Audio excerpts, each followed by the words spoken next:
Assalamu alaikum students. I hope you'll be fine. Open your books, page number 8. Unit number 1, Light in the Night. There are some words to know, some in the word bank and some in your unit, which you are to learn with their meanings. Words in the word bank are enforce, to make sure something is done, wick, a string in oil or in the middle of a candle that is lit for burning.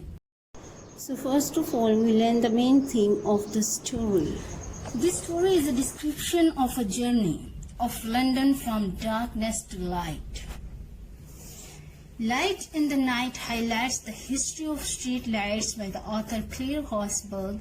It is a symbolic story written for comparing the lights in your life when the situation is not in our favor. Before the installation of street lamps, people living in London would socialize under the moonlight, or there would be darkness when there was no moon in the sky. Many people got jobs related to connecting these street lamps on the side of road which are powered by electricity. Now we will read the story. London is a major capital city. At night it glows, means shine brightly like most modern cities. Before the 70s, London was much smaller than it is now. On cloudless moonlit nights, people would take advantage of moonlight and go out to socialize. Socialize means to take part in social activities. But nighttime in the city could be dangerous. You could trip, fall and injure yourself. If you fell in the river, you could drown, means go down in the water.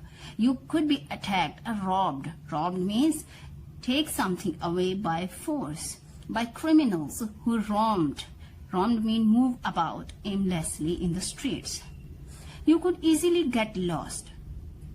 If people wanted to go out at night, they would have to carry a burning torch or lamp, or if they were rich enough, pay someone else to carry it.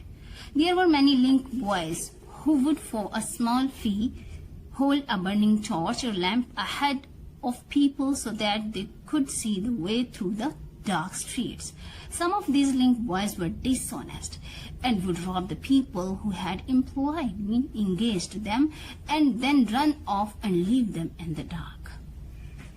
By the early 17th, busy cities like London and Paris had street lamps in some areas. In Paris, which had street lamps before London, the first street lamps were actually lights placed in the windows of the houses.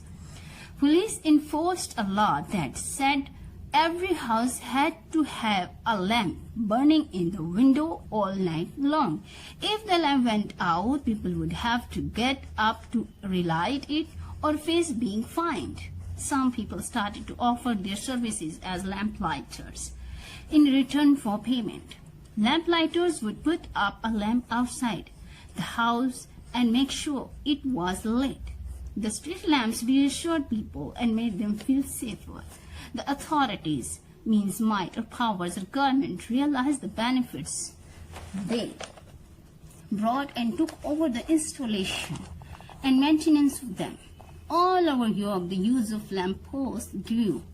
In the 17th, London grew rapidly and became the world center of trade, manufacturing, and fashion business. Business became important and lights were needed to keep the city working and entertaining in the light. By the late 17th, London had so many street lamps that visitors to the city were amazed by them. The lamps were fueled, means stimulated by wax or oil. They gave off an unpleasant smell and often dripped. Many people were employed as lamplighters because each lamp had to be lit by hand every evening. One German tourist visiting London in the 17th wrote in his diary, "As it was quite dark, when I came back the first evening, I was astonished," means surprised, at the admirable manner in which the streets are lighted up. The bright lamps made the city seem exciting and lively. The lamps are so near each other that even on the most ordinary and common nights, the city has the appearance of a festive illumination. The lamplighters quickly became an important and valued part of society. This was because they often became a key figure, you can say the main part in their communities. They would walk the same routes a day, and as they checked, cleaned, fixed, lit, or put out the lights, they would notice what was going on around them. Many lamplighters helped to make their roads safer. Their job required energy, strength, agility, and reliability. They had to keep the lights clean, make sure the wicks were trimmed to the right length, light tens of lamps in the evening, and put them all out again in the morning. Many lamplighters were pleased to be guardians in their communities, and often the job would be passed on from parent to child. The lampposts of London were designed with a bar sticking out on either side at the top so that the lamplighter could safely rest his ladder on them. Lamplighters moved quickly, carrying their ladder and going up and down in hundreds of times a day. The lampposts were decorated with royal crest and were looked after carefully by the lamplighters. When gas lamps started to be used from 1805 onwards, they changed the work of the lamplighters. The gas lamps were much quicker to light and didn't require lots of the work like the oil lamps, such as changing the smelly oil and replacing the trimming wicks. Some of the lamplighters felt their job wasn't the same anymore. Charles Dickens captured this feeling in the story The Lamplighters, when one character talks about the change from oil to gas lamps. I foresee in this. Foresee means realize beforehand. The breaking up of our profession. There's no more going the rounds to trim by daylight. No more dribbling down the oil on the heads and the bonnets of the ladies and gentlemen. When one feels in spirits, any low fellow can light a gas lamp. Gas lamps were better than oil lamps in many ways, although a big issue with them was that every now and again one would blow up. Over time, gas lamps replaced oil lamps. Later, with the invention of electricity, gas lamps were replaced by the electric lamps, which now dominate, you can say, the modern streets.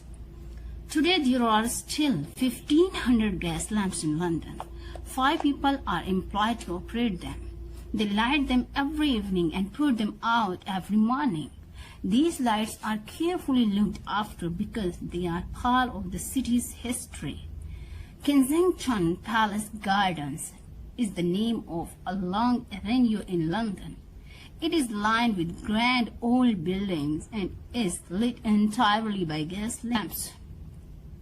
There you can imagine what it would have been like in London during the time of Charles Dickens. Claire Horsford.